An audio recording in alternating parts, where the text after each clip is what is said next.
नमस्कार दोस्तों, मैं सौरभ आपका स्वागत करता हूं अपने YouTube चैनल टॉक क्लासेस में। खंड शिक्षा अधिकारी की यह 12वीं सीरीज है जिसमें उत्तर प्रदेश विशेष का यह दूसरा पार्ट है, जिसमें 25 प्रश्नों की महत्वपूर्ण सीरीज है जो आपको आपकी सफलता के एक कदम और पास ले जाएंगे। चलिए सीरीज शुरू करते हैं। पहला क्वेश्चन है, उत्तर प्रदेश का चरकुला नृत्य मुख्य रूप से किस क्षेत्र का है? ए ब्रज, बी अवध, सी पूर्वांचल, डी इनमें से कोई नहीं। तो जो चरकुला नृत्य है मुख्य रूप से ब्रज का है, ब्रज भूमि का है। पिछली वीडियो में मैंने उत्तर प्रदेश का जो चरकुला नृत्य था उस बुंदेलखंड बताया था, क्योंकि उसमें ब्रज ऑप्शन नहीं था।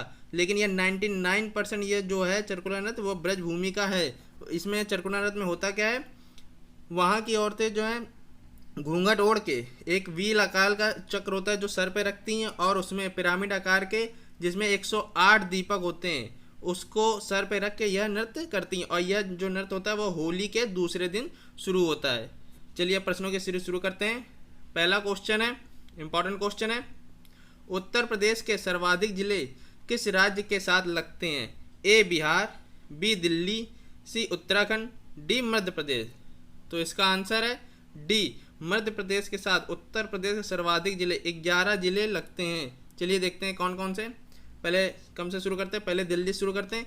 दिल्ली से गाजियाबाद तथा गौतम बुद्ध नगर के जिले लगते हैं। उसके बाद उत्तराखंड, उत्तराखंड के साथ यूपी के 7 जिले लगते हैं। उसमें से पहला सहारनपुर, दूसरा मुजफ्फरनगर है, तीसरा बिजनौर, चौथा मुरादाबाद, पांचवा रामपुर, छठा बरेली तथा सातवां पीलीभीत। चलिए अगला देखते हैं। उत्तराखंड हो गया। अब देखते हैं मध्य प्रदेश, बिहार के कितने जिले लगते हैं? बिहार में सोनभद्र, चंदौली, गाजीपुर, बलिया, देवरिया, कुशीनगर तथा महाराजगंज लगते हैं। और जो जिससे सबसे ज़्यादा लगते हैं मध्य प्रदेश, उससे कौन कौन से लगते हैं? उससे आगरा, इटावा, जालौन, झांसी, ललितपुर, महोबा, बांदा, चित्रकूट, इलाहाबाद, मिर्ज़ापुर तथा सोनभद्र की सीमाएं मध्य प्रदेश से लगती हैं। और जो सोनभद्र है, सोनभद्र से 4 जिलों की सीमाएं लगती हैं। एक मध्य प्रदेश, दूसरा झारखंड, तीसरा बिहार तथा चौथा जो है वो छत्तीसगढ़ है। सोनभद्र के से 4 राज्यों की सीमाएं लगती हैं। चलिए अगले क्वेश्चन की तरफ बढ़ते हैं हम लोग। दूसरा क्वेश्चन है, इंपॉर्टेंट क्वेश्चन है, ये आ सकता है पेपर में। शिवलिंग शिलालेख उत्तर प्रदेश के किस जिले में है? ए इलाहाबाद, बी फतेहपुर, सी वाराणसी या डी गाजीपुर। तो इसका सही आंसर है बी फतेहपुर। इसमें शिवलिंग पर अंकित लेख फतेहपुर के रेह ग्राम में है, रेह ग्राम में स्थित है। इसकी 4 पंक्तियां हैं इसमें सुरक्षित हैं इस शिलालेख में, और यह रेह ग्राम में है फतेहपुर के। चलिए अगले क्वेश्चन की तरफ बढ़ते हैं। उत्तर प्रदेश की जलवायु किस कटिबंधीय मानसून के अंतर्गत आती है? ए शीतोष्ण कटिबंध, बी उपोष्ण कटिबंधीय, सी उष्ण कटिबंधीय या डी उपरोक्त में से कोई नहीं। तो इसका आंसर है उष्ण कटिबंधीय मानसून के अंतर्गत यह आती है। उत्तर प्रदेश की जलवायु जो है उष्ण कटिबंधीय मानसून में आती है। यह राज्य में लगभग 90% वर्षा दक्षिण पश्चिम मानसून के दौरान ही होती है, जो जून से सितंबर के बीच बताइए गई है। चलिए अगले क्वेश्चन पर जाते हैं। चौथा क्वेश्चन, उत्तर प्रदेश में कृत्रिम रबड़ का कारखाना स्थित है? ए गाजियाबाद, बी मोदी नगर, सी कानपुर, डी मुरादाबाद। तो इसका सही आंसर है बी मोदी नगर, या फिर अगर मोदी नगर नहीं है तो सहारनपुर भी, अगर ऑप्शन में है तो सहारनपुर लगा देंगे। चलिए अगले क्वेश्चन की तरफ बढ़ते हैं। निम्न में सुमेलित नहीं है? ए वाराणसी सीमेंट, बी कानपुर चमड़ा, सी मेरठ चीनी या डी बरेली जरी। तो इसमें जो सही आंसर है वो ए वाराणसी सीमेंट के लिए नहीं है। सीमेंट के लिए जो है वो सोनभद्र है। सोनभद्र में सीमेंट के उत्पाद हेतु प्रसिद्ध है। वहाँ का चुर्क व डाला में सीमेंट के कारखाने हैं। चलिए अगले क्वेश्चन की तरफ बढ़ते हैं। छठा क्वेश्चन इंपॉर्टेंट क्वेश्चन है, उत्तर प्रदेश के दक्षिण में स्थित पठारी भूभाग को किस नाम से जाना जाता है? ए सतपुड़ा का पठार, बी विंध्य का पठार, सी बुंदेलखंड का पठार, डी मालवा का पठार। तो इसका सही आंसर है सी बुंदेलखंड के पठार के रूप में जाना जाता है दक्षिण स्थित पठारी भूभाग को। चलिए अगले क्वेश्चन की तरफ बढ़ते हैं। उत्तर प्रदेश का क्षेत्रफल है ए 2,80,425 वर्ग किलोमीटर, बी 2,49,411 वर्ग किलोमीटर, सी 2,40,928 वर्ग किलोमीटर या डी 2,20,638 वर्ग किलोमीटर। तो इसका सही आंसर है सी 2,40,928 वर्ग किलोमीटर उत्तर प्रदेश का कुल क्षेत्रफल है। चलिए अगले क्वेश्चन की तरफ बढ़ते हैं। 8वां क्वेश्चन है, उत्तर प्रदेश के गाजीपुर जिले में कौन सी नदी गंगा नदी से मिलती है? ए बेतवा, बी गोमती, सी गंडक या डी यमुना। तो इसका सही आंसर है बी गोमती है, जो गाजीपुर के सैयदपुर के से बहती है, जो गंगा नदी में मिलती है। यह सैयदपुर दक्षिण सीमा, गाजीपुर के दक्षिण सीमा पे है, यहीं पर यह नदी बहती है। चलिए अगले क्वेश्चन की तरफ बढ़ते हैं। इंपॉर्टेंट क्वेश्चन है 9वां क्वेश्चन, एटलासाइट खनिज उत्तर प्रदेश के किस जिले में व्यापक रूप से उपलब्ध है? ए हमीरपुर, बी ललितपुर, सी झांसी या डी मिर्जापुर।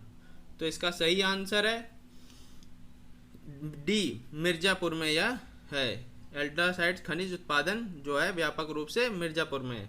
हमीरपुर तथा झांसी में सेल खड़ी खनिज पाए जाते हैं तथा ललितपुर में यूरेनियम के प्रमाण मिले हैं। चलिए अगले क्वेश्चन की तरफ बढ़ते हैं। 10वां क्वेश्चन, उत्तर प्रदेश में विधान परिषद सदस्यों की संख्या कितनी है? ए 404, बी 100, सी 80 या डी 32। तो इसका सही आंसर है बी 100। विधान परिषद में सदस्यों की संख्या 100 है। 404 जो है यह विधानसभा में है, जो 80 है यह लोकसभा सदस्य और जो 32 है यह राज्यसभा सदस्य हैं। तो ये जो 100 है विधानसभा, इसमें 99 सीटों पे चुनाव होता है तथा एक मनोनीत किया जाता है। मनोनीत में एंग्लो इंडियन और इनका प्रत्येक का कार्यकाल जो होता है वह 6 वर्ष का होता है। चलिए अगले क्वेश्चन की तरफ बढ़ते हैं। 11वां क्वेश्चन, उत्तर प्रदेश का कौन सा जिला सबसे कम जनसंख्या वाला जिला है? ए महोबा, बी इलाहाबाद, सी जौनपुर या डी गौतम बुद्ध नगर। तो इसका सही आंसर है ए महोबा जो है सबसे कम जनसंख्या वाला है। सबसे अधिक जनसंख्या वाला इलाहाबाद है, अधिक जनसंख्या। जौनपुर में सबसे अधिक लिंगानुपात है, लिंगानुपात सबसे अधिक है इसमें। और सबसे कम लिंगानुपात गौतम बुद्ध नगर में है। चलिए अगले क्वेश्चन पढ़ते हैं। 12वां है, किस नदी का उद्गम उत्तर प्रदेश से हुआ है? ए काली नदी, बी गोमती नदी, सी बकुलाही नदी या डी शारदा नदी। तो इसका सही आंसर है सी बकुलाही नदी का उद्गम जो है उत्तर प्रदेश में हुआ है। कैसे? बकुलाही नदी का उद्गम उत्तर प्रदेश के रायबरेली क्षेत्र जिला से हुआ है। रायबरेली के जो भरतपुर झील है, भरतपुर झील उससे हुआ है। यह बेती, मांझी और कालांकर झील से जल ग्रहण करते हुए बड़ी नदी का स्वरूप ले लेती है। चलिए अगले क्वेश्चन की तरफ बढ़ते हैं। काली नदी में गंगा में कहाँ पर मिलती है? ए बदायूं, बी सहारनपुर में, सी कन्नौज में या डी बहराइच में। तो इसका सही आंसर है सी, यह कन्नौज में आकर मिलती है। काली नदी जो है उत्तराखंड से निकलती है और यह कन्नौज के निकट आकर गंगा नदी में मिल जाती है। चलिए इसको मैप के माध्यम से समझते हैं। जो काली नदी है वह उत्तराखंड से निकलती है। यहाँ पर इसको काली नदी या महाकाली भी कहते हैं। यह सबसे पहले प्रवेश पीलीभीत से करती, पीलीभीत से होते हुए यह कन्नौज के पास जो गंगा नदी है उसमें आके मिल सकती है। इससे क्वेश्चन बन सकता है जो काली नदी है सबसे पहले उत्तर प्रदेश में कहाँ से प्रवेश करती है? तो पीलीभीत से करती है। चलिए अगले क्वेश्चन की तरफ बढ़ते हैं। अगला क्वेश्चन इंपॉर्टेंट क्वेश्चन है, प्रदेश में लकड़ी पर नक्काशी के लिए प्रसिद्ध है। ए नगीना, बी सहारनपुर, सी डल्ला या डी ए व बी दोनों। तो इसका सही आंसर है डी ए व बी दोनों। ये नगीना और सहारनपुर दोनों लकड़ी की नक्काशी के लिए प्रसिद्ध है। जो नगीना है यह बिजनौर के पास है, बिजनौर के पास। चलिए अगले क्वेश्चन की तरफ बढ़ते हैं। इंपॉर्टेंट क्वेश्चन है चौरी चौरा उत्तर प्रदेश के किस जिले में है? ए बदायूं, बी महाराजगंज, सी गोरखपुर या डी गाजीपुर। तो इसका सही आंसर है सी गोरखपुर। चौरी चौरा उत्तर प्रदेश के गोरखपुर में। 5 फरवरी, इसकी डेट भी पूछ सकता है, चौरी चौरा कांड कब हुआ? 5 फरवरी 1922 को इस स्थान पर सविनय अवज्ञा आंदोलन के आंदोलनकारियों ने हिंसक रूप धारण किया, जिसमें ब्रिटिश पुलिस के 22 अफसरों एवं सिपाहियों सहित उनको जान से मार दिया गया था। चलिए अगले क्वेश्चन की तरफ बढ़ते हैं। 16वां क्वेश्चन है, उत्तर प्रदेश के लोक सेवा आयोग के अध्यक्ष हैं? A doctor Anirudh Yadav, B doctor Prabhat Kumar, C Raghavendra Singh या डी इनमें से कोई नहीं। तो इसका सही आंसर है बी डॉक्टर प्रभात कुमार उत्तर प्रदेश के लोक सेवा आयोग या पूर्व लोक सेवा आयोग के अध्यक्ष थे। चलिए अगले क्वेश्चन की तरफ बढ़ते हैं। निम्न में से कौन सी नदी उत्तर प्रदेश के बीहड़ों का निर्माण करती है? ए घाघरा, बी गोमती, सी यमुना, डी शारदा। तो इसका आंसर है सी यमुना नदी जो है उत्तर प्रदेश में बीहड़ों का निर्माण करते हुए आती है। 18वां क्वेश्चन है, वीवी गिरी नेशनल लेबर इंस्टीट्यूट कहाँ है? ए नोएडा, बी मेरठ, सी सिद्धार्थ या डी इलाहाबाद। तो इसका सही आंसर है ए या नोएडा में है।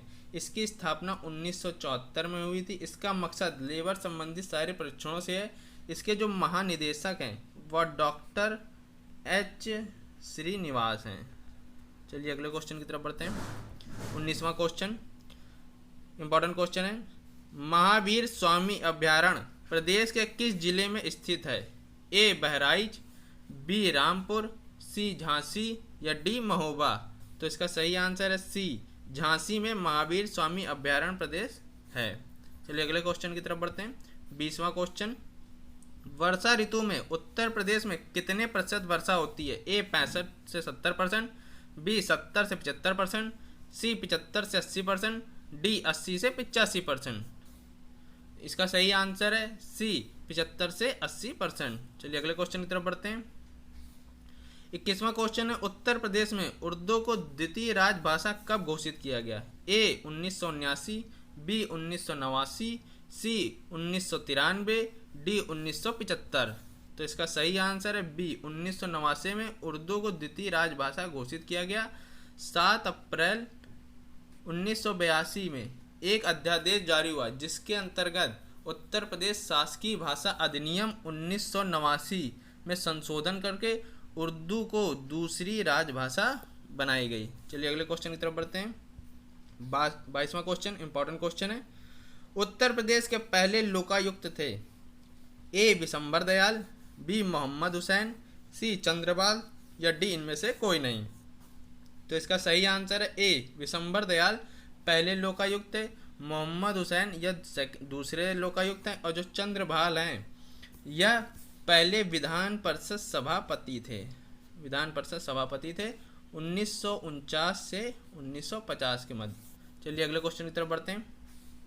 23वां क्वेश्चन है, उत्तर प्रदेश सरकार का सर्वोच्च सम्मान है? इंपॉर्टेंट क्वेश्चन है, यह आ सकता है। ए वाल्मीकि पुरस्कार, बी नारद पुरस्कार, सी यश भारती पुरस्कार या डी विश्व भारती पुरस्कार। तो इसका सही आंसर है यश भारती पुरस्कार। इसे ख्याति प्राप्त व्यक्तियों को अपने अपने क्षेत्र में उल्लेखनीय योगदान के लिए दिया जाता है। इसमें 11 लाख रुपए, एक प्रशस्ति पत्र तथा एक अंगवस्त्र दिया जाता है। वाल्मीकि पुरस्कार जो है यह संस्कृत संस्थानों द्वारा दिया जाता है। संस्कृत संस्थानों द्वारा दिया जाता है। नारद पुरस्कार जो है महर्षि नारद पुरस्कार यह पत्रकारिता के लिए दिया जाता है, पत्रकारिता के लिए। और जो विश्व भारती यह साहित्य के क्षेत्र में दिया जाता है। साहित्य के क्षेत्र में यह सबसे बड़ा उत्तर प्रदेश का पुरस्कार है। चलिए अगले क्वेश्चन की तरफ बढ़ते हैं। 24वां क्वेश्चन है, देवदार व ओक वृक्ष उत्तर प्रदेश के किन प्रदेश में पाए जाते हैं? ए उष्ण कटिबंध, बी नम शीतोष्ण, सी उपोष्ण कटिबंध या डी नम उष्ण कटिबंध। तो इसका सही आंसर है बी नम शीतोष्ण में देवदार तथा ओक के वृक्ष उत्तर प्रदेश में पाए जाते हैं। चलिए अगला और लास्ट क्वेश्चन, उत्तर प्रदेश में कौन सी मिट्टी सर्वाधिक क्षेत्र में पाई जाती है? ए काली मिट्टी, बी बलुई मिट्टी, सी लाल मिट्टी या डी जलोढ़ मिट्टी। तो इसका सही आंसर है डी जलोढ़ मिट्टी जो है उत्तर प्रदेश में सर्वाधिक मात्रा में पाई जाती हैं। दोस्तों अगर आपको वीडियो अच्छी लगी है तो वीडियो को सब्सक्राइब, लाइक तथा शेयर करें तथा राइट हैंड पर जो बेल आइकन है उसे जरूर दबाएं ताकि हमारी लेटेस्ट अपडेट और सीरीज आप तक पहुंचती रहे। धन्यवाद।